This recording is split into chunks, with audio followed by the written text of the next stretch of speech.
Hi again. Well, today I've got a good treat for you. Everybody wrote and said, Jay, I love your Q&A sessions in the Tony Robbins segment. And I said, great, you like those?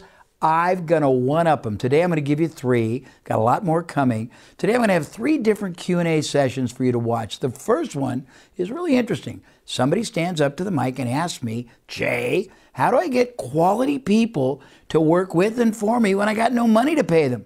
Does that sound familiar to a lot of you smaller businesses? Listen to my answer. Number 2, a person comes up and says, Jay, how do we get our work done while working on our business? The old on our business, in our business dilemma. How do we get the business to work harder for us than we work for it? How do we be strategic instead of tactical? I'm not going to tell you till you watch my answer, but I think you're going to enjoy it and grow from it. Finally, a woman says, Jay, I can sell my products to distributors, but the public won't buy them. What do I do to sell them through? Very interesting dilemma. All of these answers are designed, first of all, to provoke your thinking, stretch your paradigm, and secondly, to connect the dots and show you not just how to act, but how to transact like a strategic marketing maven. So watch, enjoy. So for a business that is going to grow, okay, so we are thinking I will need people to do certain technology things that I don't have adequate staff for that, and promotion and so on. And I'm thinking, okay, so I'm starting from a place that I'm okay, comfortable, but don't have tons of money. How do I look at either hiring employees? Okay, I got it. Your question is, how can I get resources I need when I have limited knowledge or limited amounts of money? First, you do joint ventures. We've got a panel, which I may or may not get to. It has 43 different things you can do with joint ventures, strategic alliances. You find someone else that has the piece of the puzzle you don't. You either give them compensation in the form of percentage of the increased sales, the reduction if it's savings. You give them a deferred income. If you can't afford them now, you trade them if you got something they want, or you can get something they want. You give them an equity in the future. You do something that is performance-based if you don't have money. If you don't know who you can trust and who you don't, you interview a lot of people and you ask a lot of really good questions and you listen to their answers and you get an incredible education so you can make really good discriminating choices. Next.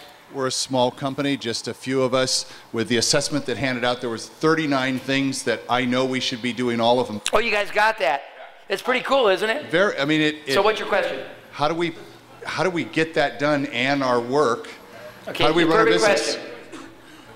Okay, the answer is very simple. Again, you joint venture. You find other people who can do that, and if you can figure out how to segregate, monetize, quantify the profit or the savings, you let them do it for you in terms of a profit center. One other thing I'm going to say, one of my very dear friends is one of the preeminent effectiveness coaches in the world. He says most people are so ineffective it's scary, and we think you don't have that time. You said that, but they're wasting 90% of their time. Chet's going to talk about that. I agree with him. You should look at the activities you've done for a month or 2. He'll say that. You should break down the 3 most important activities your company pays you to do, even if you're a one-person company.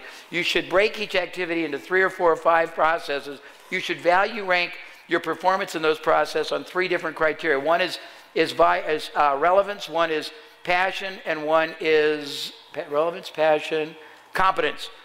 If it's not relevant and you're doing it, it's dumb. Give it to somebody. You can pay $10 an hour or defer.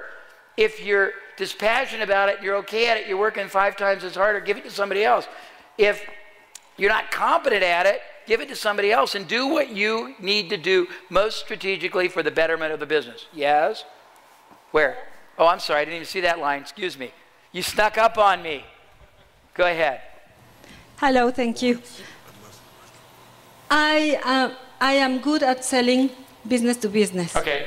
But then when the business doesn't sell to the customer. Okay.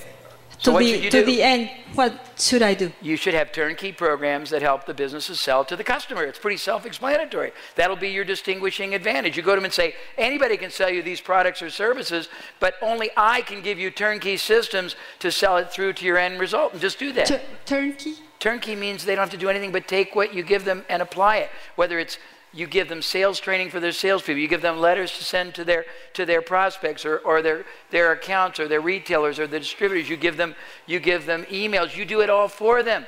Does that make sense? Okay. I do it for the business. Yeah, you sell to the business who resells to the consumer. Right. But they aren't selling to the consumer. Right. So you're great at loading them up, but it's not selling through. Well, if it's not selling through and they don't know how to do it, but you just learned how to do it, doesn't it make sense that if you help them do it, they're not only going to sell more, but they're going to love you for helping them? Okay.